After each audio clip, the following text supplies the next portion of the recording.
Ya, shalom saudara-saudari. Kali ini kita akan melanjutkan pembahasan tentang murid Tuhan Yesus. Hari ini kita secara khusus akan melihat Matius, panggilan Matius. Mari saya ajak kita melihat satu lagi terlebih dahulu, Matius pasal 9 ayat 9. Boleh sama-sama kita bacakan? 1, 2, 3. Setelah Yesus pergi dari situ, ia melihat seorang yang bernama Matius duduk di tempat pemungutan cukai. Lalu ia berkata kepadanya, "Ikutlah aku." Matius pun bangkit dan mengikuti dia. Nah, di ayat ini dikatakan Yesus melihat Matius di tempat pemungutan cukai. Nah, kita lihat lagi satu ayat berikutnya di Markus pasal 2 ayat 14. Mari sama-sama kita bacakan. Ketika ia mulai di situ, ia melihat Lewi, anak Alfeus, duduk di tempat pemungutan cukai. Lalu ia berkata kepadanya, "Ikutlah aku." Lewi pun bangkit lalu mengikut dia. Nah, kita lihat dua ayat ini ya. Di kitab Matius mencatat itu Yesus melihat Matius, sedangkan di kitab Markus mencatat Yesus melihat Lewi. Nah, Bapak Ibu Saudara, ini adalah peristiwa yang sama ya. Orang yang sama. Matius itu adalah nama Yunaninya, kemudian Lewi itu adalah nama Ibrani dia. Dan tidak heran ya, pada masa pemerintahan Romawi pada saat itu, bahasa Yunani itu lebih dipakai, ya lebih umum dipakai. Mereka lebih umum berbahasa Yunani. Dan tidak heran kita juga tahu bahwa di antara murid Tuhan Yesus ada ya beberapa yang punya dua nama. Seperti itu ya. Nah, jadi Matius dan Lewi itu adalah orang yang sama. Nah, dikatakan di sini Matius duduk di tempat pemungutan cukai. Apakah ia cuma sekedar duduk di sana, nongkrong di sana? Ya, kita lihat ya, Lukas mencatat lebih jelas lagi secara detail. Dikatakan di situ, sesudah itu Yesus pergi keluar dan melihat seorang pemungut cukai yang bernama Lewi sedang duduk di tempat pemungutan cukai.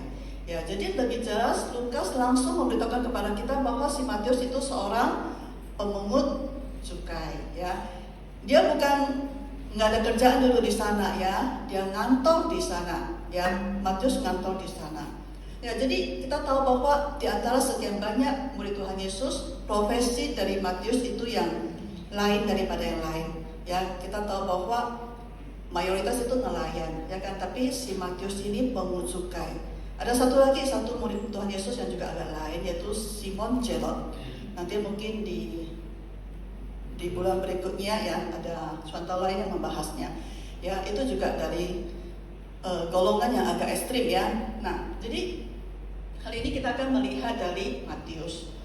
Nah, kita akan melihat bagaimana masyarakat pada saat itu melihat seorang pemungut cukai. Pemungut cukai tahu ya, yaitu yang memungut pajak ya, cukai. Apakah kira-kira sama dengan kita di zaman ini ya, ketika berhadapan dengan orang pajak? Ketemu orang pajak kayak lihat hantu gitu ya. Nah, nggak ada yang senang berurusan dengan orang pajak ataupun kantor pajak. Pernah sekali ketika para pemungut cukai itu ya, mereka datang ke Yohanes Pembaptis untuk dibaptis. Tahu apa pesan nasihat Yohanes Pembaptis untuk mereka? Yohanes Pembaptis katakan kepada mereka, "Jangan menagih lebih daripada yang telah ditetapkan bagimu." Jadi ketika seorang Yohanes Pembaptis saja bisa mengatakan seperti itu kepada para pemungut cukai yang datang kepada dia, berarti di situ kita bisa mengambil kesimpulan bahwa maaf ya, itu sudah rahasia umum ya. Mereka bisa angka yang tidak seperti itu ditinggikan, dinaikkan ya, di maaf. Jadi itu kita bisa melihat itu sudah budaya dari zaman ke zaman. Dan saya mau katakan itu dosa ya, dosa yang diturunkan dari turun ke menurun. Nah, para pemungut cukai pada saat itu mereka boleh dikatakan sebagai pejabat yang korup secara sah. Pejabat yang korup secara sah. Mengapa saya katakan demikian? Karena pemerintah Romawi itu sudah menentukan hukum wajib pajak bagi bangsa yang dijajahnya. Dan pemerintah itu tidak mau pusing, ya, pemerintah taunya hasil. Jadi per daerah itu ataupun per wilayah itu sudah ditetapkan setoran pajaknya. Yang di atas itu pemerintah itu tidak mau tahu bagaimana yang di bawah itu mereka bekerja. Ya, bagaimana bawahan di kalangan bawah itu bekerja mereka tidak tahu. Dan mereka tidak perlu tahu, yang penting setoran datang. Nah, para pemungut cukai ini mereka punya wewenang, mereka bebas untuk menagih ke rakyat. Dan jika tidak ditagih, mereka bisa minta prajurit Roma untuk memasukkan orang itu ke penjara. Jadi wewenang dari para pemungut cukai itu cukup besar. Nah, yang penting mereka kumpulkan, ada setoran ke pemerintah Roma. Nah, sisanya lebihnya itu menjadi jatah mereka, seperti itu. Nah, dengan kondisi yang seperti ini, apa dampaknya? Apa yang menjadi dampak terhadap masyarakat pada saat itu? Di sisi pemungut cukai, ketamakan hati bertumbuh subur. Karena ini peluang, ya kan? Kesempatan, mumpung masih menjabat. Ya, jadi pada berlomba untuk memperkaya diri. Korupsi pun merajalela. Nah, di satu sisi, di sisi masyarakat, pemerasan, intimidasi terhadap kaum lemah itu menjadi hal yang sangat lumrah sekali, ya. Bukan hal yang heboh lagi, itu hal yang biasa. Dan jika ada pemungut cukai yang melakukan kekerasan terhadap rakyat, tidak akan ada yang berani membelanya. Ya, karena itu menjadi satu hal yang sudah lumrah, tidak aneh lagi, bukan hal yang aneh lagi. Jadi para pemungut cukai itu bukan hanya memperkaya diri, tetapi mereka juga memperkaya musuh, yaitu penjajah, ya, kerajaan Romawi pada saat itu. Mereka mengumpulkan uang untuk pemerintah Romawi. Jadi boleh dikatakan mereka itu sudah seperti pengkhianat bangsa. Ya, para pemungut cukai itu sudah dilihat sebagai pengkhianat bangsa. Jadi tidak heran, ya, pemungut cukai, ya, di dalam masyarakat Yahudi itu sangat-sangat dibenci, ya, sangat-sangat dibenci. Dan profesi sebagai pemungut cukai itu dalam budaya orang Yahudi itu adalah sebuah profesi yang haram. Ya, bukan profesi yang terhormat. Saya rasa, ya, petugas pajak di zaman sekarang itu lebih terhormat, lebih bisa dihormati daripada pemungut cukai pada masa zaman Tuhan Yesus pada saat itu. Nah, pernah sekali kalian ingat ketika Tuhan Yesus mau menumpang di rumah Zakheus. Ingat, ya, Tuhan Yesus panggil dia, turun, aku mau numpang ke rumahmu. Kita tahu Zakheus juga pemungut cukai, kepala pemungut cukai, yang lebih kaya lagi, lebih hebat lagi. Nah, ketika Tuhan Yesus mau menumpang ke rumah Zakheus, apa kata orang-orang? Mereka bukan bilang, Tuhan Yesus mau numpang di rumah orang kaya. Tidak seperti itu. Tapi dikatakan, ia menumpang di rumah orang berdosa. Ya, Zakheus punya nama enggak? Punya, ya. Tapi mereka tidak mau bilang Tuhan Yesus menumpang di rumah Zakheus. Dan mereka juga tidak mau bilang Tuhan Yesus menumpang di rumah orang kaya. Tapi mereka katakan Tuhan Yesus menumpang di rumah orang berdosa. Nah, saya ajak kita melihat beberapa bagian Alkitab. Coba kalian perhatikan. Sering ketika kata pemungut cukai, ketika pemungut cukai itu disebut di Alkitab, itu mengikutinya itu adalah orang berdosa. Pemungut cukai dan orang berdosa. Pemungut cukai dan orang berdosa. Pemungut cukai dan orang berdosa. Lihat, ya, sepertinya pemungut cukai dan orang berdosa itu sudah satu klasis, satu kelompok. Ya, satu kelompok sudah dikategorikan seperti itu. Nah, bahkan di Lukas pasal 18 ayat 11 lebih jelas dikatakan pemungut cukai itu sudah seperti perampok, ya, setara dengan perampok, setara dengan orang lali, ya, setara dengan pezina. Nah, seperti itulah image seorang pemungut cukai di mata masyarakat Yahudi pada saat itu. Dan itulah Matius, ya. Dan itulah Matius di dalam kacamata orang Yahudi. Hari ini tema kita adalah panggilan Matius. Nah, secara khusus saya mau mengajak kita melihat lebih kepada panggilan pertobatan. Ya, 2 dua hal, tapi yang pertama kita akan melihat terlebih dahulu panggilan pertobatan. Tadi saya sudah jelaskan panjang lebar bagaimana masyarakat Yahudi memberi label kepada pemungut cukai. Mereka orang-orang ataupun pemungut cukai ini dilihat sebagai orang yang najis, yang mana masyarakat Yahudi, orang Yahudi tidak akan mau duduk makan bersama dengan mereka. Mereka akan menjauh dari mereka. Nah, Tuhan Yesus pada saat dia memanggil Matius, dia bukan tidak tahu seperti apa Matius itu. Tuhan Yesus juga bukannya tidak peka dengan pandangan masyarakat pada waktu itu. Tuhan Yesus jelas tahu, dia paham betul dengan semua kondisi yang ada. Tetapi ia tetap menjatuhkan pilihan pada seorang Matius dan dia memanggil dia, ikutlah aku. Nah, saya katakan ini adalah sebuah panggilan pertobatan bagi Matius. Mengapa saya hari ini melihat ataupun mengajak kita membahasnya sebagai panggilan pertobatan dan bukan panggilan sebagai seorang murid? Karena secara konteks Alkitab, dari Matius pasal 9 ayat 9 sampai 13 itu adalah jelas-jelas sebuah panggilan pertobatan bagi seorang Matius. Mari kita lihat ayat berikutnya, kita sama-sama membacanya dari ayat 10, 11, 12, dan 13. 1, 2, 3. Ketika Yesus makan di rumah Matius, datanglah banyak pemungut cukai dan orang-orang berdosa lalu makan bersama dia dan murid-muridnya.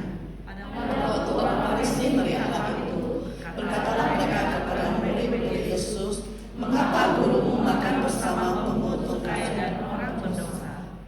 Yesus mendengarnya dan berkata, bukan orang sehat yang memerlukan tabib, tetapi orang sakit. Jadi pergilah dan pelajarilah arti firman ini, yang ku kehendaki ialah belas kasihan dan bukan persembahan. Sebab aku datang bukan untuk memanggil orang benar, melainkan orang berdosa. Nah, tadi di ayat 9 kan Tuhan Yesus memanggil Matius, ikutlah aku. Dan dia langsung bangkit dan mengikuti Tuhan Yesus.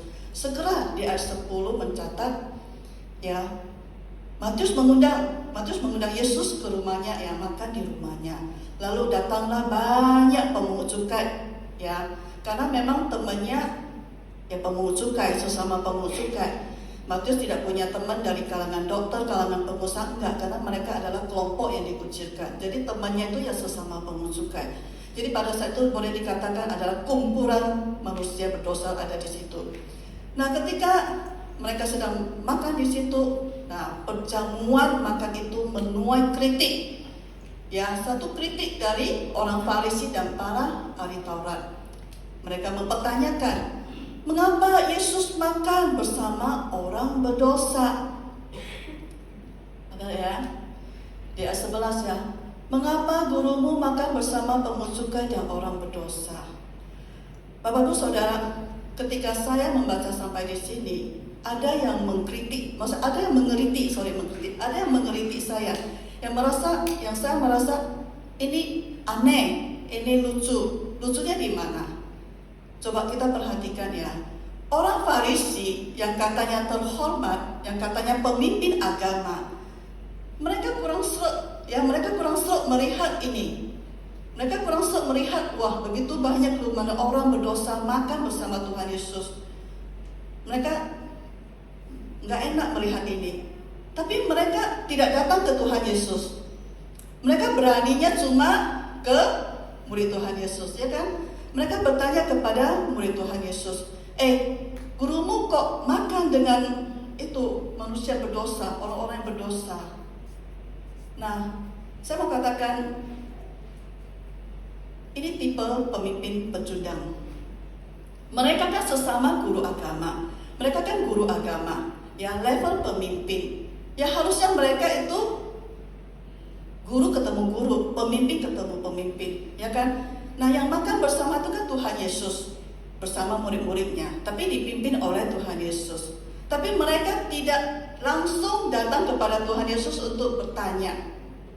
Nah, di situ saya melihat mereka itu kurang gentle, Maka saya katakan ini contoh tipe pemimpin pecundang yang tidak berani menyelesaikan sesama level pemimpin, tapi muridnya yang ditekan, anggotanya yang ditekan, seperti itu. Beda dengan Tuhan Yesus, Guru Agung kita. Dia tidak menghindar, walaupun pertanyaan itu bukan ditujukan kepada dia, tapi dia tidak menghindar dan dia langsung angkat bicara. Dia katakan, bukan orang sehat yang memerlukan tabib, tetapi orang sakit. Dan aku datang bukan untuk memanggil orang benar, melainkan orang berdosa supaya mereka bertobat. Ya. Nah, di situ kita melihat inilah benar-benar kalau kita mau cari guru, kita mau cari pemimpin, kita mau belajar dari seorang pemimpin. Itulah contoh Tuhan Yesus yang harus menjadi teladan kita, ya. Nah, di sini kita melihat bahwa orang Farisi dia mempertanyakan mengapa Tuhan Yesus duduk makan bersama pemungut cukai, orang berdosa, yang mana orang Yahudi tidak pernah melakukan itu, ya. Kami orang Yahudi tidak melakukan itu najis, ya. Makan bersama dengan mereka itu najis. Nah, sebenarnya pertanyaan itu sebenarnya adalah bentuk protes mereka kepada Tuhan Yesus. Tuhan Yesus, apa yang selama ini kita tidak lakukan, kenapa kamu lakukan? Ya, kenapa kamu langgar tradisi budaya kita orang Yahudi?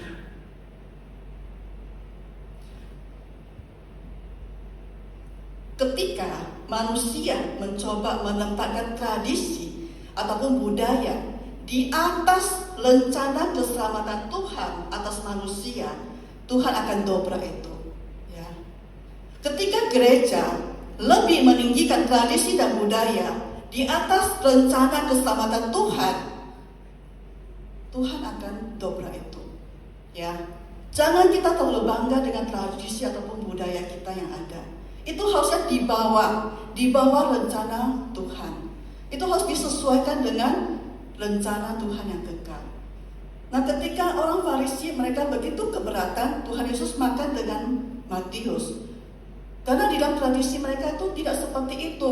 Ya, kita tidak boleh makan bersama mereka itu najis.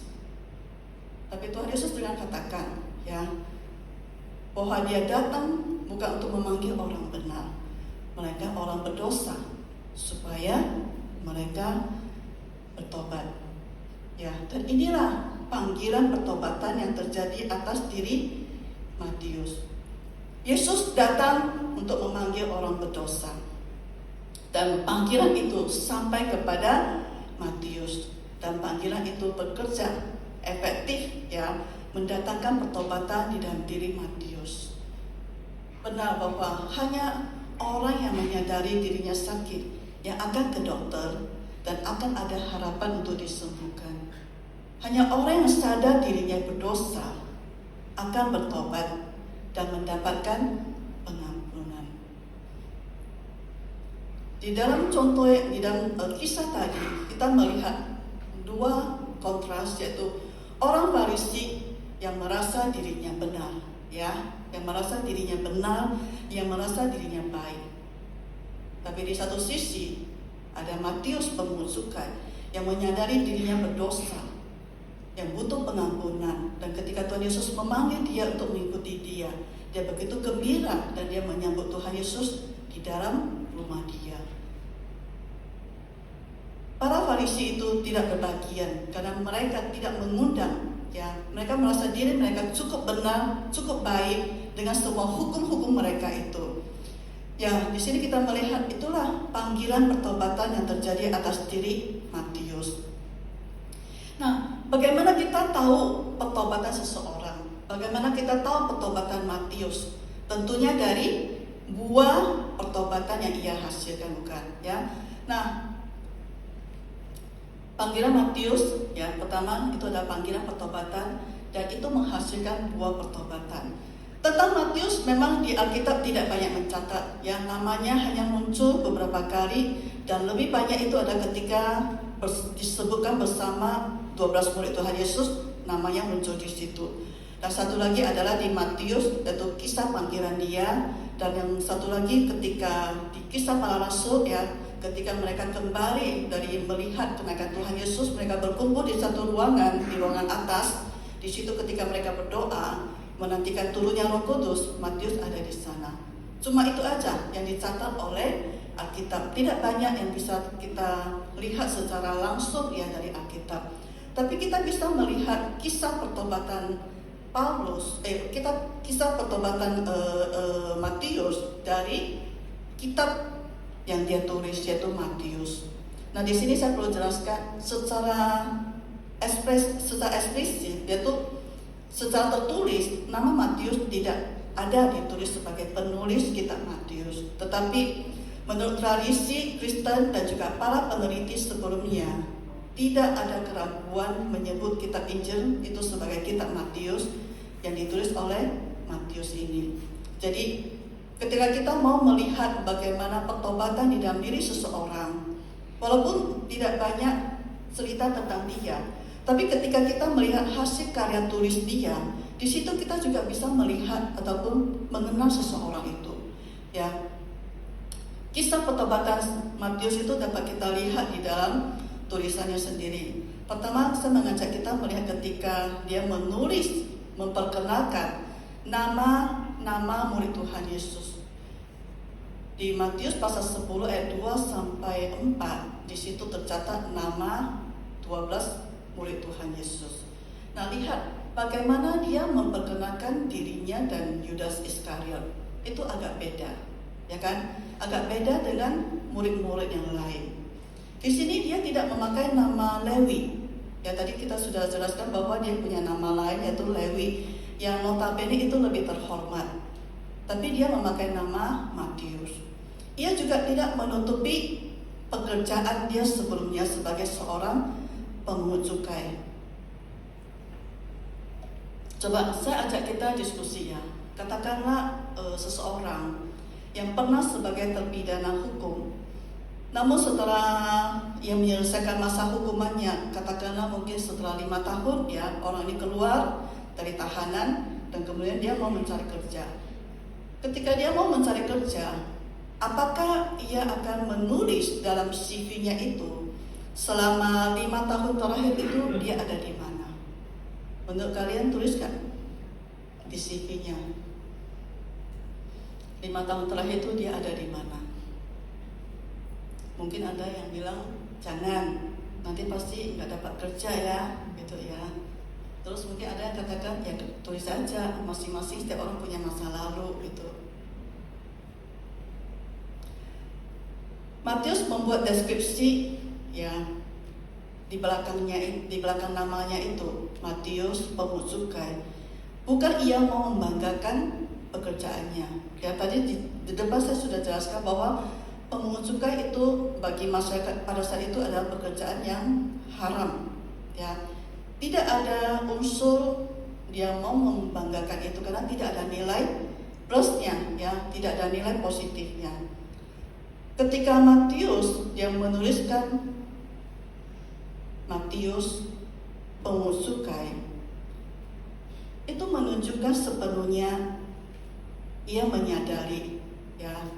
menyadari akan keberdosaannya sebagai seorang pemungut cukai yang kemudian beroleh belas kasihan dari Tuhan. Nah, Matius itu ditulis pada tahun sekitar 80 sampai 90 Masehi. Ya, artinya setelah sekian tahun berlalu ya, dia masih ingat bagaimana kisah pada saat awal dia dipanggil oleh Tuhan Yesus. Yang dari seorang pemungut cukai, ya, dia masih tetap ingat awalnya itu, ya, rupanya dia itu adalah sebagai seorang pemungut cukai yang berdosa. Nah, saya tidak tahu di antara kita, apakah kita masih ingat bahwa memang hari ini kita adalah disebut anak-anak Tuhan yang diberkati. Tapi apakah kita masih sungguh ingat sebelum hari ini kita menjadi anak-anak Tuhan yang sungguh diberkati oleh Tuhan dan beroleh kasih karunia Tuhan? Apakah kita masih sungguh ingat sebelumnya kita itu adalah orang-orang seperti apa? Ya. Saya ingin mengajak kita kembali melihat Matius pasal 9 ayat 9 yang tadi kita sudah bacakan di depan ya. Yaitu setelah Yesus pergi dari situ, ia melihat seorang bernama Matius sedang duduk di rumah cukai. Lalu ia berkata kepadanya, "Ikutlah aku." Maka bangkitlah Matius dan mengikut dia. Nah, saya ajak kita untuk pakai imajinasi kita. Coba kita bayangkan, ketika Matius dia sendiri mau menulis bagian ini tentang dirinya itu, bagaimana perasaan dan suara hati yang bergejolak di dalam dirinya ketika dia menuliskan kata demi kata itu. Coba saya ajak kita untuk kita dengan imajinasi kita memikirkannya. Mungkin dia akan menulis, mengambil pena dan dia tulis seperti ini. Setelah Yesus pergi dari situ, ia melihat seorang yang bernama Matius. Ya, Tuhan Yesus melihat kepada saya. Tatapannya yang penuh kasih itu melihat kepada saya. Ia memandang kepada saya, duduk di rumah cukai itu. Ia tahu saya ada di dalam kubangan dosa. Saya terjerat oleh semua materi yang saya kejar. Dan itu menjadikan saya semakin rakus. Dan saya tidak pernah puas dengan semua yang ada pada tangan saya ini. Dan saya sungguh tidak tahu sebenarnya apa yang saya inginkan lagi. Saya sungguh tidak tahu. Sampai dengan kemudian Tuhan melihat seorang bernama Matius.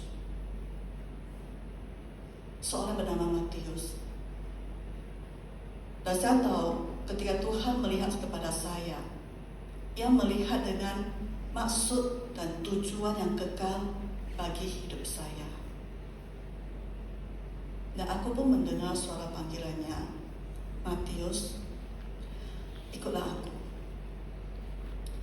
Saya yakin ketika Matius yang menulis bagian ini, ketika ia sambil menceritakan, sambil menulis, dan sambil mengingat kembali akan kasih kemuliaan Tuhan di dalam dirinya, saya yakin air mata Matius itu jatuh di atas tulisan dia.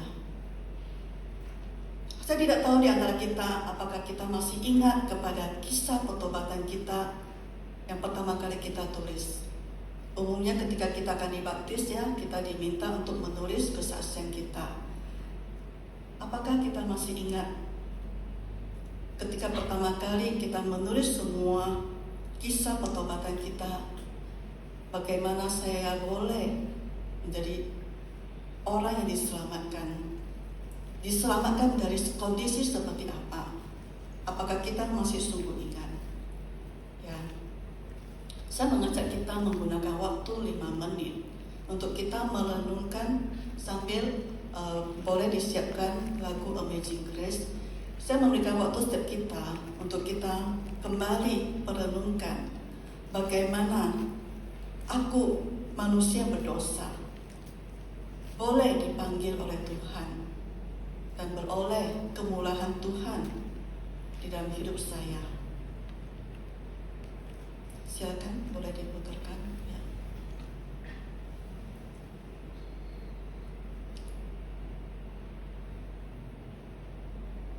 Mari kita mengambil waktu. Kita sekarang tidak ada kertas di tangan kita, tidak ada pena di tangan kita, tapi saya mengajak kita untuk menulisnya di dalam pikiran kita. Kita mau renungkan kembali seperti apa saya dulunya itu, dan bagaimana kemudian Tuhan memanggil saya dengan kasih-Nya. Ia menyelamatkan saya. Suaranya lebih keras.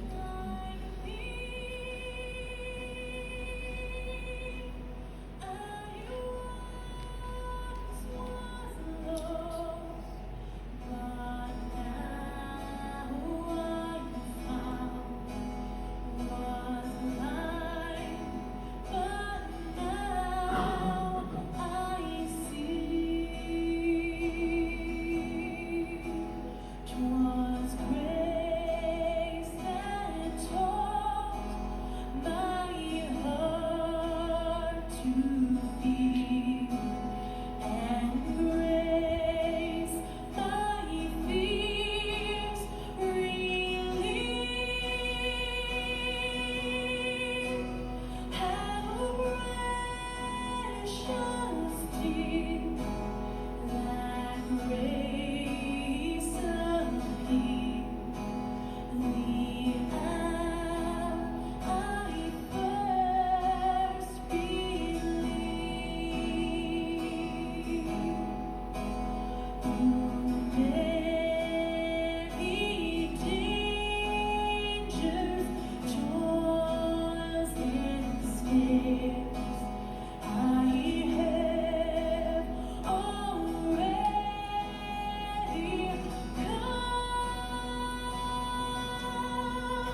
Saya yakin masing-masing kita punya kisah kita bersama dengan Tuhan kita, ya.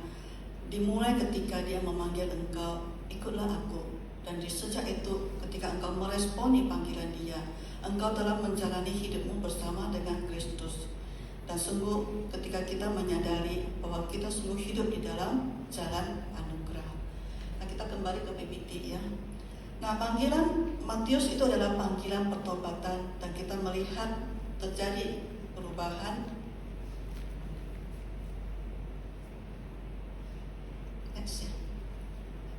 Terjadi perubahan hidup di dalam diri Matius. Ya, jadi panggilan Matius itu adalah pertama panggilan pertobatan, kemudian panggilan perubahan hidup. Ketika ia meresponi panggilan Tuhan, ia sudah berubah dari seorang pemungut cukai menjadi seorang murid Tuhan Yesus. Yang tadinya ia bekerja untuk pemerintah Romawi, ya, kerajaan Romawi, raja Romawi, tapi kemudian ia sekarang mengabdi untuk kerajaan surga. Ya, rajanya adalah raja di atas segala raja. Jika kita membaca kitab Matius, konsep kerajaan surga itu sangat kuat. Dia berulang kali untuk menekankan kepada bangsa Yahudi. Ya, secara khusus memang surat Matius ditujukan kepada orang-orang Yahudi. Dia berusaha meyakinkan kepada orang-orang Yahudi bahwa Yesuslah Sang Mesias, raja kita, ya, supaya mereka percaya dan menerima Tuhan Yesus. Jadi dia sangat menekankan dan dia sungguh memahami kerajaan surga yang sedang dibangun oleh Tuhan Yesus. Dan kemudian yang dulunya dia menindas rakyat untuk kepentingan pribadi dia dan juga untuk kepentingan pemerintah Romawi, sekarang dia bersama-sama dengan Tuhan Yesus melayani rakyat miskin, ya, orang-orang lemah, ya, para janda. Yang dulunya dia pegang pena untuk mencatat nominal ataupun angka-angka pajak yang ditagih ataupun yang belum ditagih, tapi sekarang tangannya itu yang pegang pena dipakai oleh Tuhan untuk menulis Injil Matius. Yang dulunya dia menikmati segala kenikmatan yang ada di dunia yang fana ini, ya, dengan segala kelimpahan uang dia, tapi dia tahu bahwa itu fana karena dia tidak pernah merasa puas. Dan kemudian dia sekarang mendapatkannya di dalam Kristus, dan terlebih lagi mahkota kehormatan yang abadi menanti dia. Nah, itulah satu panggilan perubahan hidup di dalam diri Matius yang digenapi oleh Tuhan di dalam diri dia. Nah, Bapak Ibu Saudara, sebenarnya kita pikirkan kembali, Tuhan Yesus dia punya hak penuh, ya, untuk memilih murid-muridnya. Tapi bagaimana ia sampai memilih seorang Matius yang adalah pemungut cukai? Dan ketika ia menjatuhkan pilihan kepada Matius, dia tidak ada pertanyaan mengapa kamu jadi pemungut cukai. Enggak ada profesi yang lainnya lagi. Kenapa harus jadi pemungut cukai? Dia tidak memberikan kuliah panjang lebar kepada Matius. Dan Tuhan Yesus juga tidak bilang, kamu ganti profesi dulu lah, jangan bikin saya malu. Tidak, ya. Tuhan Yesus panggil dia karena Tuhan Yesus tahu hanya di dalam Kristus perubahan hidup di dalam diri Matius itu akan terjadi. Ya, Tuhan Yesus tahu keberadaan kita semua manusia, dan di antara kita tidak ada seorang pun yang mungkin kita hanya bisa tanya kepada Tuhan, Tuhan kenapa Engkau panggil aku? Ya, Sungguh hanya oleh karena kasih karunia Tuhan, ya. Tuhan tahu keberadaan kita manusia berdosa, dan Dia datang untuk manusia berdosa yang mau mengakui dirinya itu sakit, yang mau mengakui dirinya itu membutuhkan tabib, yaitu membutuhkan juru selamat Tuhan kita. Seorang Paulus, dia mengatakan demikian, di antara mereka akulah yang paling berdosa, ya. Nah, Bapak Ibu, hari ini saya mengangkat tema pertobatan, yaitu supaya kita jangan menganggap ketika pertama kali saya percaya Tuhan, saya bertobat itu sudah cukup. Seorang Paulus, dia menyadari sepenuhnya, ya, akulah yang paling berdosa. Jadi mari kita menjaga hati kita, ya. Buah pertobatan itu senantiasa harus kita hasilkan, harus kita buahkan di dalam hidup kita, sehingga kita boleh terus diperbaharui oleh Tuhan, ya. Nah, Paulus di sini mengatakan bahwa perkataan ini benar dan patut diterima. Perkataan apa? Yaitu bahwa Kristus Yesus datang ke dunia untuk menyelamatkan orang berdosa. Ya, Dia datang untuk menyelamatkan kita manusia berdosa. Dan di antara manusia berdosa itu akulah, ya. Akulah manusia yang paling berdosa. Ya, hari ini jika engkau mendengar Tuhan memanggil engkau, ikutlah aku. Nah, saya mau katakan ini sungguh satu kabar baik. Ya, sekali lagi kita boleh mendengar suara Tuhan. Karena panggilan ini, ikutlah aku, itu adalah sebuah panggilan kasih karunia yang efektif, saya katakan yang efektif untuk mengerjakan pertobatan dan menghasilkan buah pertobatan yang membawa kepada perubahan hidup. Dan panggilan ini yang Matius terima dari Tuhan Yesus. Ya, biar Tuhan yang boleh menolong setiap kita, ya, di dalam hidup kita mengikuti Tuhan Yesus dan kita peka selalu dengan suara Tuhan. Ya, ikutlah aku, ya. Dengan segala cara Tuhan, kehendak Tuhan dan waktu Tuhan, ikutlah aku. Mari kita berdoa. Bapa di surga, kami sungguh bersyukur bahwa kami orang-orang di tempat ini adalah orang yang beroleh kasih karunia Tuhan, yang kami sudah mendengar suara Tuhan memanggil kami, ikutlah aku. Dan mungkin Tuhan, kami sedang di dalam perjalanan mengikuti Tuhan, tapi betapa sering Tuhan kami bisa melihat, kami bisa membelok ke kanan ataupun kami bisa membelok ke kiri. Tapi biarlah Tuhan Kau terus mengingatkan kami, ya, di dalam kehidupan kami untuk mengikuti Tuhan dengan setia. Karena sungguh Tuhan, panggilan Tuhan itu adalah panggilan kasih karunia yang sungguh akan mendatangkan pertobatan, membawa perubahan di dalam hidup kami. Tuhan, Engkau tolong setiap kami, Bapa. Di dalam kesaksian hidup Matius, kami juga menyadari bahwa tidak ada seorang manusia berdosa yang terlalu berat dosanya yang tidak bisa diampuni oleh Tuhan. Dan Tuhan, dengan penuh keberanian kami datang kepada Engkau dengan segala keberdosaan kami. Kami datang kepada tahta karunia-Mu. Tuhan, ampuni kami Tuhan, dan perbaharulah hidup kami Bapa. Sungguh Tuhan, kami mau untuk seumur hidup kami mengikuti Engkau dengan setia. Dan hanya oleh karena panggilan-Mu, dan hanya oleh karena janji-Mu, dan hanya oleh karena anugerah-Mu. Terima kasih Tuhan untuk firman-Mu pada siang ini. Di dalam nama Tuhan Yesus kami berdoa. Amin.